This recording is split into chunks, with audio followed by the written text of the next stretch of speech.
Hey, what's up? Welcome back to Age 40 Years. My name is Greg. I've been away from the camera for a bit here as summer's been going on. Kids are out of school, so been rather busy lately. I usually film these on weekends, and I've been out of town the last 2 weekends. So just got back from our last trip of the summer with the kids. We're at the beach down at Hilton Head Island. So just got home and thought, let's go ahead and try a little bit of whiskey after a long drive.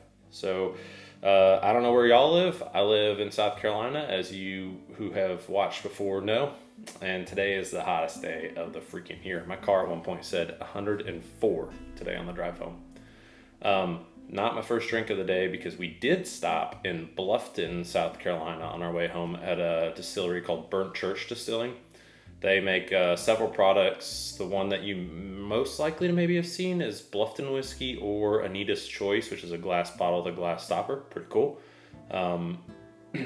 Personally, I can't remember the name of it now, but they had one that was pretty good. That is a 6-year or 8-year product. And the top of it looked like a shotgun shell because it was named after one of their friends who was a pheasant hunter. Anyway, it was very good. Good stop, great place. I definitely, if you're going to be in Bluffton, South Carolina, could not recommend it more. We got food, and it was great food. The facility is incredible. Again, that's Burnt Church Distilling in Bluffton, South Carolina. But that is not what we're trying today. It is hot as can be, so let's drink some high-proof whiskey. That makes sense, right? It does not make sense. Like I said, I mean, it's so freaking hot. We have a pool at our house and it's 93 degrees. The pool is 93 degrees. That is not refreshing. But you know what? July in South Carolina, so here we are. Anyway, today, going to be testing out something that is new for me in the sense that I have not had Jefferson's product until recently. A couple videos, a couple other people have posted some positive reviews of their rye, which is like a $30 bottle of rye. I have that. I like it quite a bit. And then I saw some folks like Jason C. at the Mash and Drum reviewed this bottle and saw some others as well. And I found it just sitting on shelf at Total Wine. So I paid $60 for this bottle. And it's really my first Jefferson's bourbon. Now, a little bit of detail on this. It's supposed to be an 8-year product. 130 proof, cask strength, limited edition is what it says. It doesn't say the age statement on here, but I did look it up and it does say 8-year product. So 130 proof, that's pretty significant. So let's go ahead and give it a go and see what we think. On the nose, you get all the classic, it's like wet bourbon. Does that make sense? It doesn't make sense, does it? It's like wet bourbon, a lot more oaky than others, but just your standard caramely, vanilla-y, a little bit of apple on there maybe, just a little touch of apple. But I get that kind of charry oak. It's really good.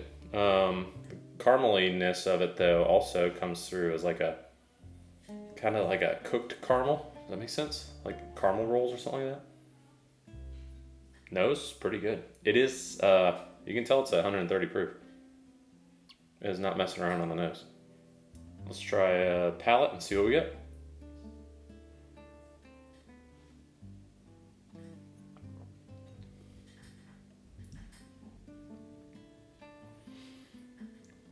Okay, immediately oaky, some vanilla in there.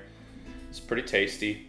I think get some, the carameliness kind of comes back through. So I get more of the barrel spice on it though. Definitely more barrel spice. Pretty traditional. It's not as hot as it is advertised at 130.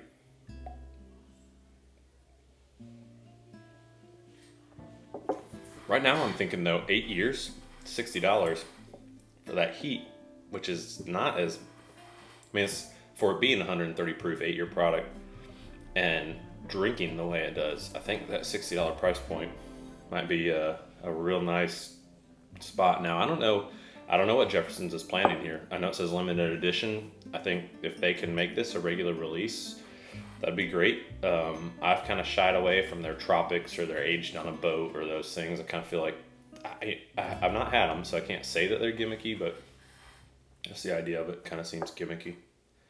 God dang, it is hot. It is like real hot. I think the AC is struggling to keep up. 104. When we were at the distillery, we got in the car. Car said 112. That's just not good. I will say, Burnt Church, their AC worked really good. Finish on this. You know, as I'm nosing this a little bit more after trying it, I really get a lot of that apple, and not like kind of like your red Honeycrisp apple, like almost like your fall apple smell, your classic fall apple. That's really good. I don't get it on the palate at all, though. I get no fruit on the palate.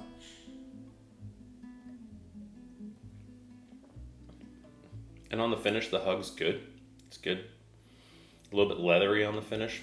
That spiciness kind of sticks around. Ooh, right there at the end, I almost get like a... Do they make caramel donuts? It's like a caramel donut taste right at the end. That's really good. That's a really good finish. The place that the proof comes through the most is the nose. When you're drinking it, it's really not that proofy. So let's get into it a little bit. So on the nose, I thought really good. Proofy on the nose. Caramely, vanilla, more apple. The second time I came back to it, definitely some of the barrel. The first thing I got when I tasted it on the palate was that barrel spice. I thought that was nice. I thought some vanilla in there. That kind of caramely came through, but not as strong maybe as on the nose. But then when we got to the finish, like I said, this weird like caramel donut flavor is really, really nice. I think the finish is my favorite part of this thing. The nose is just so complex. The more I keep going back to it, that nose is really interesting. So my thoughts here. You got a a $60 product. Kentucky made.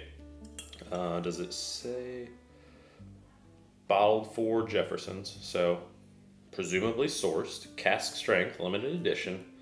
Again, 8-year product at $60. I think it's a win, guys. I really do. I think if they maybe Jefferson's just needs to start making bourbon or sourcing bourbon. The name on this bottle, by the way, is I'm going to say Zeller because I just think of Fuzzy Zeller from golf, but Zoller Zeller. Anyway, what he's selected here is great. So if you find it, you may find it hard to find. I just kind of found one sitting on the shelf by itself, so I picked it up. But I definitely recommend it. I know Jason C. said he would back it up, and I think I agree with him. I think it's good enough at that price point and that proof point that this is one that I want to do a high proof blind with and include a stag in there. I think this could be a more reasonably priced, easier to find stag, and I don't think that's that crazy. So if you have a chance to try it, drop me a comment. If you have some feedback, let me know. Of course, I'd ask you to like or subscribe to the video.